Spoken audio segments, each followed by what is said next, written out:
Welcome back to Mokuma Bonsai. You thought we were gone for good, didn't you? But we're not. We're back, bringing you an awesome new video with an incredible tree. And actually for this tree we took some extreme measures. We drove to Belgium, to the Bonsai Trophy. And at the Bonsai Trophy we saw some incredible trees. And one of these trees you can see right now in this video. Now, we didn't just see great trees at the trophy, we also watched the demonstration by Mauro Stemberger and by Ryan Neal. And I have to say, you know, the thing about Ryan Neal is, that guy, he's so intelligent, like it's actually insane. Like he said some things that completely blew my mind. It was absolutely incredible. Of course, by now I have forgotten everything he said. And when I was there, I didn't understand anything of what he said.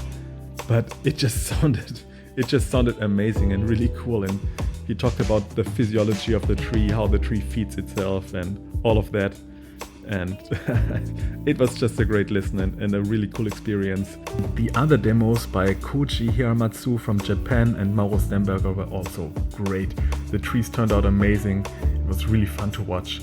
Actually, I almost bought a tree from Mauro, but that tree was sold to someone else, which was a bit of a downer. But we found this tree instead, and I'll talk about it in a second. Next year, there's gonna be a demo with Shinji Suzuki, and he's like my favorite bonsai artist of all time, so I'm already hyped for next year. If you've never been to the trophy, go there, it's amazing. Now back to our tree, the one you're watching right now. We saw it standing at the trophy and really fell in love with it, but we thought it was planted at a funny angle and we wanted to plant it upright, so that's what we're gonna do in this video. We're gonna change the angle of the tree, and we're also gonna get rid of all the old bark and of all the debris that's on the tree.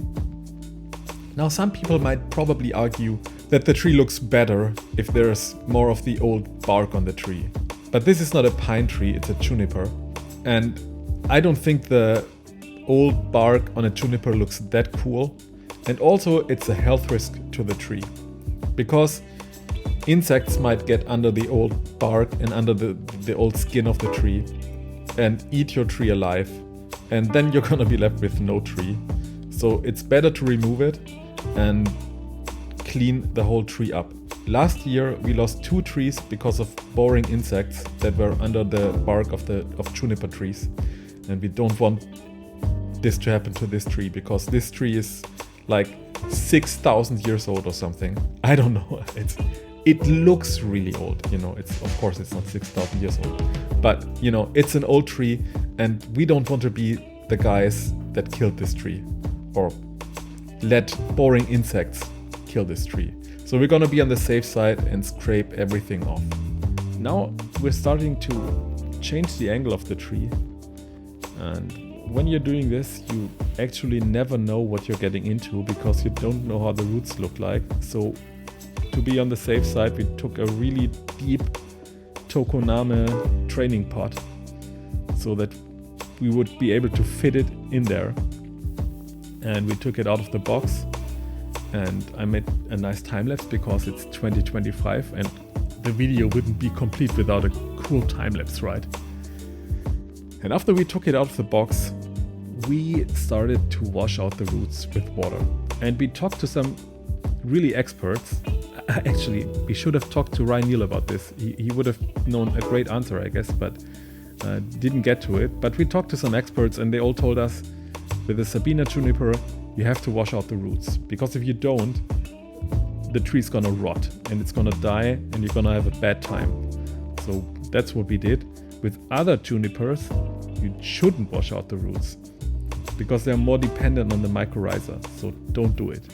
But with a Sabina, it's fine, you actually are supposed to do it. And like I said, we talked to some real experts.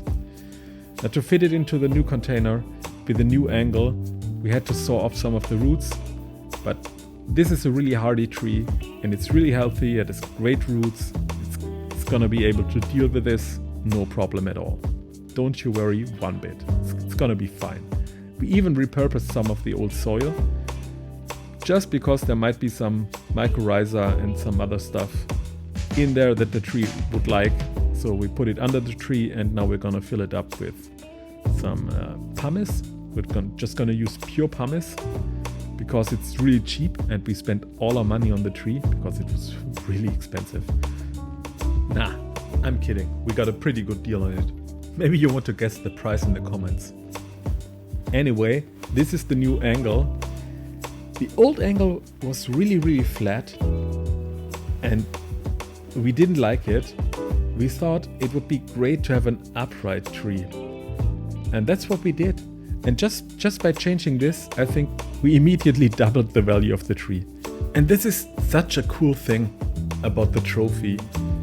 If you've never been there, you really have to check it out. Because there you can find some refined style trees that are very expensive. But there's also always completely raw material that has never been touched. And you can just change the angle, clean it up, put some lime sulfur on it, and you'll make a great deal. Because these types of trees are of course much cheaper than the refined material.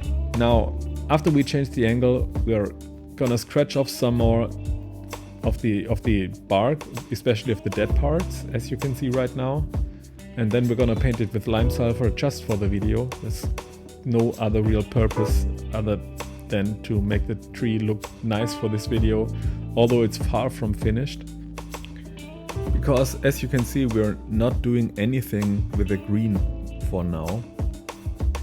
Actually, on this tree, we're gonna change the green completely. We're gonna graft this tree with Itoigawa foliage, because I'm not a huge fan of the Sabina foliage. And with this tree in particular, I find that the green is much too far away from the trunk. It would be better if the green was closer to the trunk. So we're gonna catch two birds with one stone by grafting it with Itoigawa, which is gonna cost us at least 3 to 5 years to make it a finished tree. And that's the thing with bonsai. It just takes a lot of time, always. But you know, we're having fun along the way, so that's fine. I guess for now we're just gonna paint it with lime sulfur to make it look nice and white and shiny. And then I'm just gonna enjoy it while it's chilling in my garden, waiting for the right foliage to be grafted on it, which is, as I said, a matter of just 5 more years.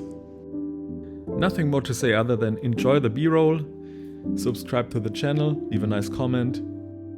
Nothing special this time for the video other than the really cool tree. Hope you had a great time. See you in the next one. We're not gone, and we're gonna be back. Bye bye.